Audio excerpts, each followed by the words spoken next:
I'm Alex, 28 years old, and if you told me 6 months ago that my brother would publicly shove me into a glass display case in the middle of a jewelry store, I would have laughed and said he'd never dare. But there I was last weekend, standing frozen, the sting of the glass against my shoulder still buzzing through my body as half a dozen strangers turned to stare. And my brother, my older brother, the one my parents worshipped like some sort of golden child, just smirked at me, leaned down, and said under his breath, "You've always been the useless one." I wish I could say that was the first time he'd ever said something like that, but it wasn't.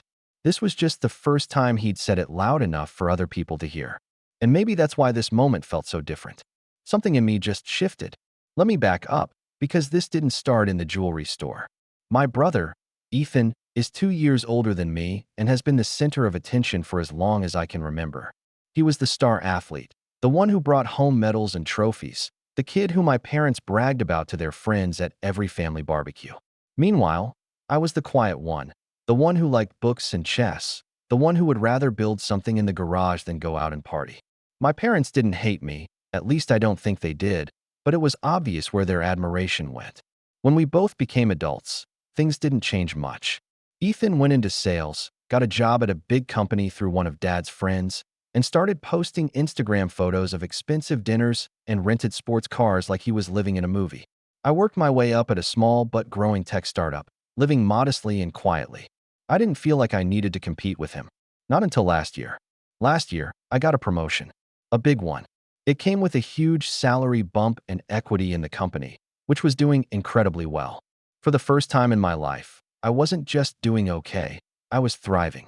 I moved into a nicer apartment, started dressing better, and yes, I finally let myself enjoy some of the money I'd been saving. My parents noticed. Ethan noticed too, and suddenly, it felt like he couldn't stand me. He'd make comments at family dinners. "Wow, must be nice to waste money on that car. Guess some of us have to work hard for what we have." He'd laugh as if it was a joke, but his eyes would narrow just enough that I knew he meant it. He'd ask me what I made, then say it was probably just tech bubble nonsense and that it wouldn't last. Then came Mom's birthday. We were all sitting in the living room when Dad started talking about how Ethan was finally ready to buy an engagement ring for his girlfriend. Ethan grinned, said he wanted to get her something really nice, and then turned to me and said, "Hey, Alex, you probably know a thing or two about jewelry now, with all that startup money. Want to pitch in?" He said it casually, but I could see the smirk hiding in his face. I tried to laugh it off. "I think you can handle it, man," I said, but Mom jumped in right away. "Oh, come on, Alex. Your brother's starting a life. You're still single. You can help him out. It would mean a lot to the family." That was the first time I felt that old, bitter taste in my mouth. The same one I used to feel when I was a kid and Ethan got away with everything. But I swallowed it down and stayed quiet. Over the next few weeks, Ethan kept hinting at it. He'd send me links to engagement rings. He'd text me photos of stores he was checking out and joke about how maybe I could sponsor one of them. It stopped being funny. It became insulting. Which brings us back to the jewelry store. I went there because I actually wanted to buy something. For myself, for once. A watch I'd been eyeing for months as a kind of personal milestone. I didn't tell anyone I was going. So when Ethan walked in 5 minutes after me, I almost thought it was a coincidence. It wasn't. He walked straight up to me, grinning like he'd caught me doing something bad. "Oh, there you are. Finally decided to join the family ring hunt," he said, loud enough that a few customers looked over. "No, Ethan," I said, keeping my voice low. "I'm just here for me." He stepped closer. "For you? Are you kidding me? You've got all this money now, and you're just blowing it on yourself? Mom said you'd be here today. She thought maybe you'd come around." And that's when he shoved me. Not hard enough to knock me down, but hard enough that I stumbled back against the glass case. The jeweler's eyes went wide. A couple nearby stopped talking and just stared. "You've always been the useless one," he hissed. My chest felt like it was burning. I didn't shove him back. I didn't even move. I just stood there, staring at him, hearing the blood rushing in my ears. And then the door chimed behind us. A man walked in, tall, sharp suit, silver watch that probably cost more than my car. Ethan didn't notice him at first, but the jeweler did. Her face went pale. The man stopped a few feet away, looked at me, then at Ethan, and said in this calm, cold voice, "Push my right-hand man again and you'll regret it." Everything went silent. Ethan turned around slowly, his face draining of color. What? He stammered. The man didn't repeat himself. He just stared at Ethan, and something in that look made even me take a step back. Ethan opened his mouth, then closed it again, and I saw his throat move as he swallowed hard. Ethan's voice cracked when he finally found the courage to speak. I didn't know, he stammered, looking between me and the stranger like he was suddenly trapped in a room with two wild animals. The man didn't blink. He stepped closer, slow and deliberate, the quiet authority radiating off him like heat. You didn't know? He repeated softly, as though testing the words. You thought it was fine to put your hands on him. Here, of all places, because you didn't know? I'd seen Ethan bluff his way out of parking tickets, out of bad grades, even out of breaking Dad's tools as a kid. I'd never seen him this pale. His mouth opened and closed like a fish before he muttered, "We're brothers." I wasn't serious. The man's expression didn't change. He turned to me then, and for a split second, the coldness in his eyes softened. "You good?" he asked. It threw me off. People usually didn't ask me that, especially not strangers who looked like they'd walked straight out of a Forbes magazine cover shoot. I nodded slowly. "Yeah, I'm fine." He turned back to Ethan. "Apologize," he said simply. It wasn't a suggestion. Ethan's lips pressed together. I could see the war happening inside him, his pride on one side, and the very real possibility that this man could make life extremely unpleasant for him on the other. For once in his life, my brother backed down. "I'm sorry," he said, but it came out stiff, like each syllable cost him something. The man studied him for another beat before nodding. Then, just as quickly as he had appeared, he walked over to the jeweler, said something in a low voice, and disappeared into the back room. Ethan turned to me immediately, his face flushed with humiliation. "Who was that?" he hissed. I didn't answer right away. My heart was still hammering. "Seriously, Alex," he pressed. "What's going on? Why does some random guy call you his right-hand man?" And there it was.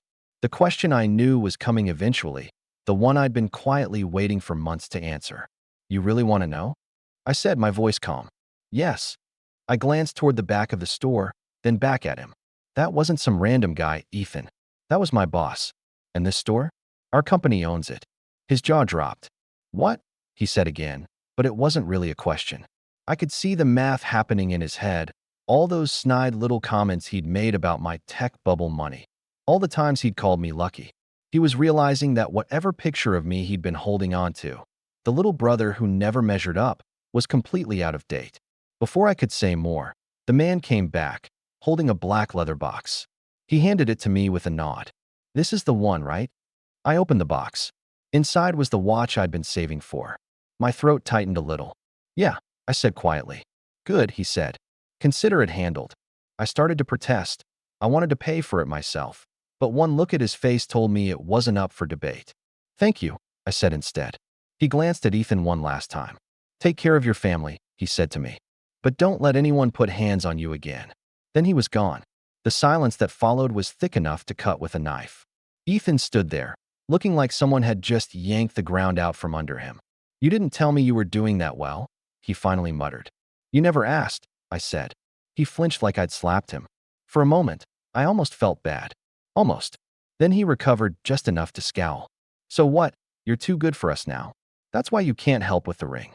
I stared at him, incredulous. "Ethan, you just shoved me in public and called me useless. And you think I should be bankrolling your engagement?" His face darkened. "You owe this family.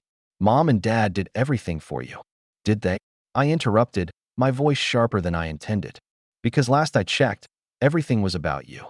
Your trophies, your jobs, your problems. And now, apparently, your wedding." His mouth snapped shut. I took the box, turned, and started walking toward the door. I could feel his glare burning into my back, but I didn't stop. For once, I didn't feel like the quiet kid in the corner. When I got outside, I took a deep breath and felt something settle inside me. I wasn't angry anymore, not really. Just clear. By the time I got home, my phone was blowing up with messages from Mom and Dad. I didn't open them right away. I sat down at my desk, turned on my laptop, and started making a list. Because this wasn't over. Not by a long shot. I let their calls go to voicemail that night. For once, I didn't feel that familiar pang of guilt when I saw Mom flashing on my screen. Instead, I let the phone buzz on the table while I stared at my list. It wasn't a revenge plan yet, just bullet points, scribbles of everything Ethan had done over the years that I'd quietly swallowed. The broken guitar he blamed on me in middle school. The time he borrowed my laptop and returned it full of viruses. The job opportunity he talked me out of in college because he needed a roommate to help with rent. The list kept growing, and with each item I wrote down, I felt lighter.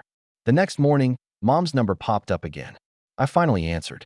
"Alex, thank goodness you picked up. What on earth happened yesterday?" Ethan came home in tears. Tears. I almost laughed. "Mom," I said evenly. "He shoved me in public." "Oh, stop being dramatic." He said it was just a little nudge. He was only trying to talk to you. In the middle of a jewelry store? While I was minding my business. She sighed the way only she could, the one that said you're making things difficult again. You know how he is. He was just excited about the ring. He thinks you're being selfish. That word hit me like a slap. Selfish. After years of living in his shadow, of never asking my parents for help, of scraping and saving while Ethan spent his 20s acting like a trust fund kid despite not having one. "Mom," I said slowly, "I'm not paying for his engagement ring." There was a pause, then her voice turned icy. "Your father and I think it would be a nice gesture. You have so much now. Isn't family supposed to come first?" That was it, the sentence that snapped something inside me. "You're right," I said. "Family is supposed to come first. But family doesn't shove you into glass cases and call you useless. Family doesn't demand money like it's owed. And family sure doesn't guilt you when you say no." "Alex," she gasped, scandalized. "I'm done being the backup plan," I said, my voice calm now. "If Ethan wants a ring, he can buy one himself. And if you two keep pushing me, you're going to find out just how much I don't need any of you anymore." I hung up before she could respond. My hands were shaking, but it wasn't fear, it was adrenaline. Over the next few days, the texts turned into paragraphs, the paragraphs into essays. My dad chimed in too, accusing me of tearing the family apart and choosing money over blood. Ethan sent a single text. "Hope you're happy. You embarrass me in front of everyone. Mom says you're ruining her birthday." That was the part that stung most. How easily they twisted everything so that I was the villain. But then something happened that shifted the power even more. My boss. Yes, the same man who had walked in that day, called me into his office. He closed the door, sat back in his chair, and said, "That your brother the other day?" "Yes," I admitted, bracing myself. He nodded slowly. "I don't get involved in people's family stuff. But I saw the way he treated you. I've been thinking about giving you more responsibility here." That moment just made my decision easier. I blinked. "More responsibility?" "Vice President of Operations," he said matter-of-factly. "It's yours if you want it. You've earned it." For a second, I forgot how to breathe. By the time I left his office, I knew what I had to do. Not just for me. For years I'd been letting Ethan and my parents dictate what I was worth. That was over. That weekend, I agreed to go to Sunday dinner. Not because I wanted to reconcile, but because I wanted to look them all in the eye when I told them the news. When I arrived, the atmosphere was tense. Ethan sat at the table with his arms crossed, glaring at me. Mom was fussing with plates. Dad sat stone-faced, clearly ready to have a talk. "So," Mom said finally, sitting down, "are you ready to apologize to your brother?" I actually laughed. "No, I'm not." Her face went red. Dad leaned forward. "Alex, we've had enough of this attitude. You think just because you have a good job now, you can disrespect this family?" I leaned back in my chair, calm, collected. "Actually, I came here to share some news. I was just promoted to VP at my company." That got their attention. Ethan's head snapped up. "VP," he repeated, his voice a little too loud. "Yep. And you know what? I think it's time I start setting boundaries." Mom narrowed her eyes. "What's that supposed to mean?" "It means I'm done being the punching bag. I'm done being the wallet. And I'm done letting Ethan treat me like I'm less than him. From now on, you want to talk to me, you do it with respect. Otherwise, we don't talk." The silence that followed was deafening. Ethan's face turned crimson. "You think you're better than me?" he snapped. "No," I said quietly. "I think I'm finally better to myself." And that was when Ethan slammed his hand on the table, stood up, and said something that changed the entire night. "You can't just cut us off," he shouted. "You wouldn't even have that job if Dad hadn't helped you get your first one. You owe us." I smiled then, a small, knowing smile. Because that was the moment I'd been waiting for. I stayed completely calm when Ethan exploded. He was standing now, looming over the table, his hands clenched into fists like he was ready to physically drag an apology out of me. Mom was staring at me like I had personally kicked over a shrine, and Dad looked ready to deliver one of his patented, "I'm disappointed in you" lectures. But I didn't flinch. "You think I owe you?" I said softly, leaning forward just enough to make him stop pacing. "You think every good thing in my life has to be shared with you? That's what you believe?" "Yes," Ethan shouted, spittle flying. "We're family. Family shares. Family helps each other. Family doesn't just keep everything to themselves while everyone else struggles."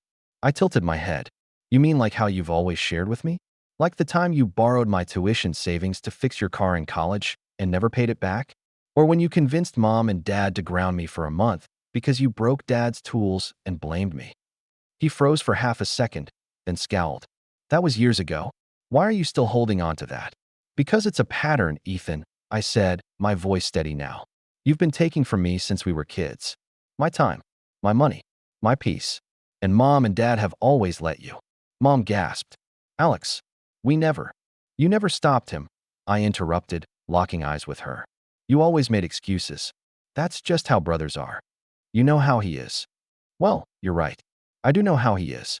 He's a grown man who thinks he can shove me in public and still demand I buy him an engagement ring." Ethan's face went red, but I didn't give him time to speak. "And since you brought it up," I said, pulling my phone from my pocket, "let's talk about the job Dad supposedly helped me get." I opened my email app and placed the phone on the table so everyone could see the glowing screen. "Here's the email from the hiring manager who recruited me 6 years ago. No mention of Dad. No referral. No favors. I got that job because I was qualified, and I earned every promotion since." Dad's lips pressed into a thin line. "Alex, that's not the point." "It is the point," I shot back. "Because you've been acting like every success I've had is because of you, when the truth is, I did it in spite of all of you constantly tearing me down." The room was so quiet I could hear the clock ticking in the kitchen. "I didn't come here to fight," I said finally. "I came here to tell you where things stand. I am not buying that ring. I am not giving you money. And I am not going to keep showing up to dinners where I'm insulted and disrespected. If you want a relationship with me, it starts with respect. If not," I shrugged, "then this is goodbye." Ethan laughed bitterly. "You think you can just walk away from this family?" "Yes," I said simply. And then I stood up. I think part of him expected me to stop at the door, to turn around and beg them to understand. But I didn't. I walked out, got in my car, and drove away without looking back. The silence after that night was deafening. For a week, no one called. No one texted. For the first time in years, I felt like I could breathe. I went to work every day with my head held a little higher. My promotion officially went through, and with it came a bigger office, a company credit card, and access to high-level decisions I'd only dreamed about before. Then, one evening, my phone buzzed with a message from a mutual friend. "You might want to check Facebook." I opened the app and froze. Ethan had posted a long, angry rant about selfish family members who abandon their blood and hoard money while others are starting families. He didn't name me directly, but everyone in our circle knew exactly who he meant. Comments were pouring in, some siding with him, some asking what happened, a few telling him to grow up. I didn't comment. I didn't reply. I took a screenshot, saved it, and put my phone away. The next morning, I went into work early. I had been thinking about what my boss said, that I should never let anyone put hands on me again. And I realized he didn't just mean physically. By the end of that week, I'd done something I'd been considering for months. I bought my first house. A beautiful 2-story place with a garden, an office, and, most importantly, a gate. I sent one group text to my parents and Ethan with a photo of me holding the keys. "This is where I live now," I wrote. "You are welcome to visit if you respect my boundaries. If you don't, you won't make it past the gate." Mom tried to call immediately. I let it go to voicemail. Over the next few weeks, I heard through cousins that Ethan was fuming. Apparently, he'd been counting on me for more than just the ring. He'd been telling people I was going to help them get started with a down payment on a house. When people found out that wasn't happening, his reputation took a hit. He started losing face with friends who had always thought of him as the golden boy. And then came the moment I didn't expect. One Saturday morning, I opened my front door to find Ethan standing at the gate. He looked different, tired, deflated. "Can we talk?" he said quietly. I hesitated, then buzzed him in. We sat on my porch, and for the first time in years, he actually looked me in the eye. I was wrong, he said finally. About everything. I let mom and dad get in my head, and I treated you like crap because I was jealous. I hated that you got ahead of me. I hated that you didn't need anyone's help. And instead of being proud of you, I tried to drag you down. I'm sorry. I didn't forgive him right away. I let the silence stretch until it was almost unbearable. I appreciate you saying that, I said at last. But you have to understand something. Apologies don't erase the past. If you want to be in my life, it has to be different from now on. He nodded slowly. I know. And I think I need to figure myself out before I can be a brother to you again. He left after that, and I didn't stop him. It's been 6 months since then. My relationship with my parents is still strained. They call sometimes, but I keep it polite and short. Ethan has been quieter, less combative. He sent me a photo of his fiance's ring a few weeks ago. I smiled when I saw it, not because I bought it, but because I didn't. For the first time in my life, I feel like I'm in control of my own story. And when I look at the watch on my wrist, the one I bought that day, I remember the man who told me not to let anyone put hands on me again. He was right. Sometimes revenge isn't about getting even.